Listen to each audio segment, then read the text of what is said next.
Welcome back to Face the State on this Sunday morning. We are joined now by the newly minted, freshly declared candidate for governor, Susan Bysiewicz. She is 56 years old, former Secretary of the State, first elected in 1998 and reelected twice after that.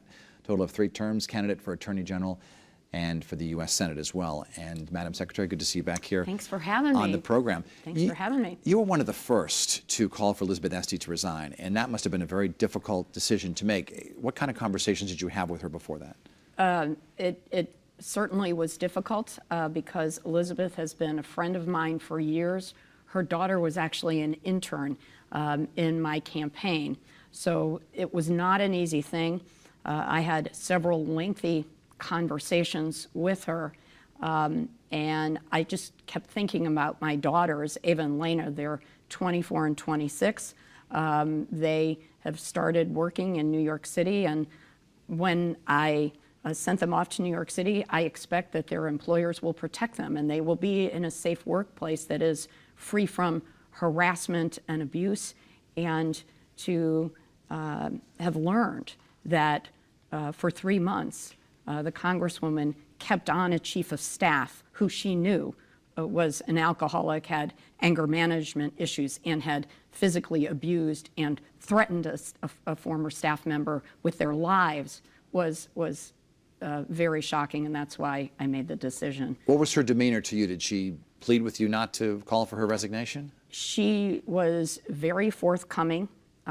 She did say that she had made a mistake, and she was absolutely contrite, but I think the right leader would have said, would have either fired the chief of staff or put them on administrative leave to protect the others in the workplace.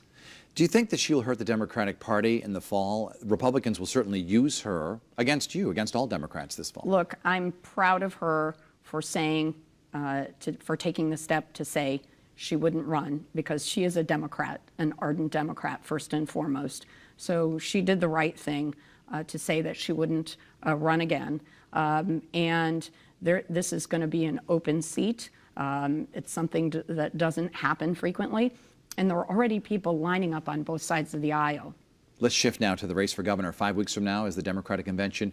Walk us through a scenario you think will happen in terms of your candidacy and your opponents. Do you believe that you will emerge from that convention as the endorsed candidate?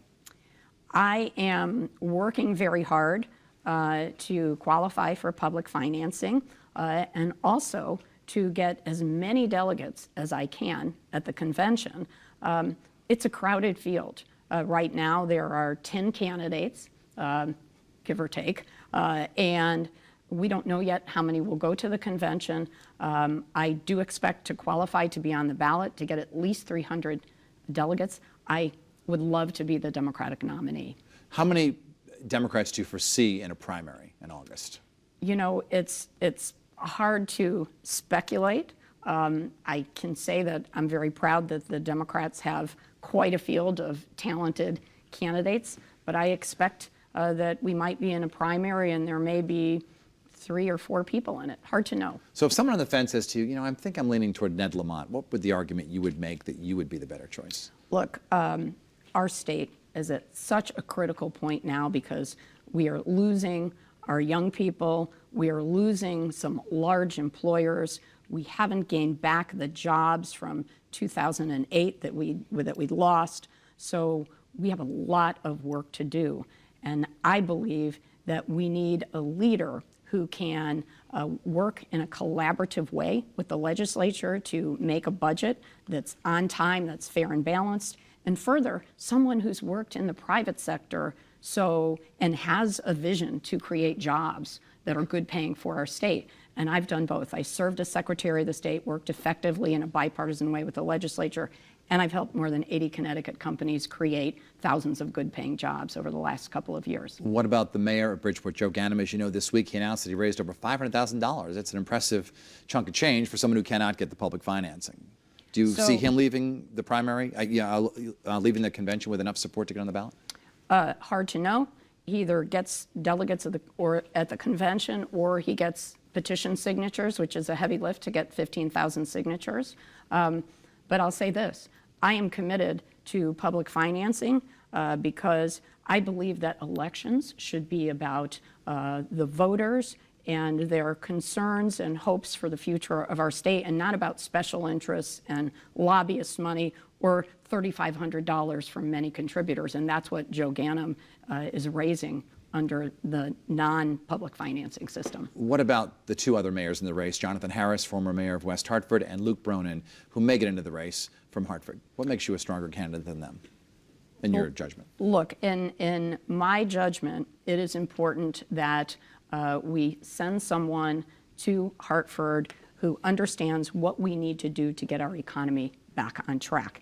And having helped more than 80 homegrown companies in Connecticut create thousands of good-paying jobs, I know that we have to pass a budget that's fair and balanced and do it on time. Otherwise, businesses have difficulty here and companies don't want to come in from outside the state. We need to be investing in our infrastructure. We are 41st, according to U.S. News and World Report, in terms of our transportation infrastructure. We need to pass pay equity. If we do that in Connecticut, every family will be uplifted because women can make dollar for dollar what men make. So these are just some of the things that I think that we need to do in our state to move us forward and to start creating good-paying jobs.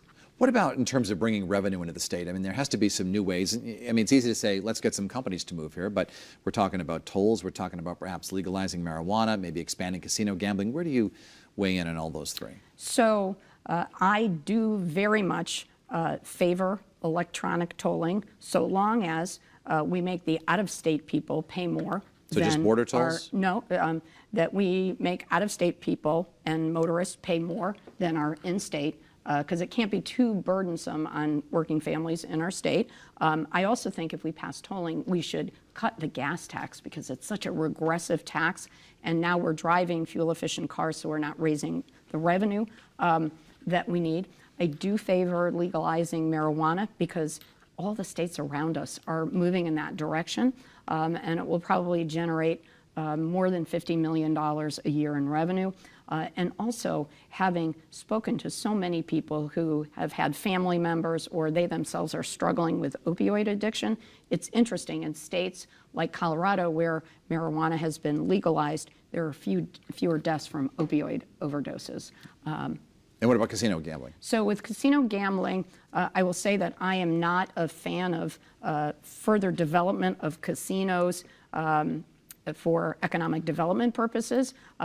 And one of the reasons is I'm very concerned that if we add new casinos to our state, that we may be jeopardizing the revenue that we are already getting from the Mohegan Sun and Foxwoods casinos. So whatever we do, we have to be really careful because we don't want to lose the hundreds of millions in revenue that our state is already getting. You know, many of my neighbors, and I'm sure people have told you this, one of the biggest crises facing the state right now is people moving out for places where the taxes are lower.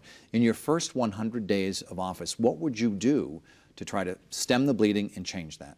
So we've got to focus on keeping our smart young people here. And if we are successful at doing that, then we'll change the tide. And here's why I say that.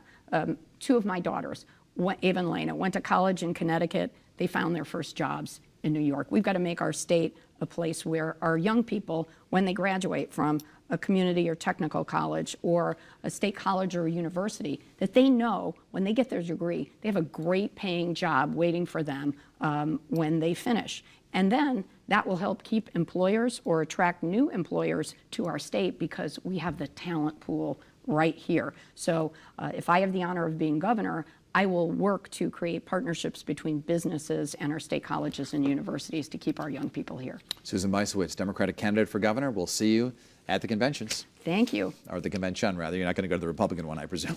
Probably not.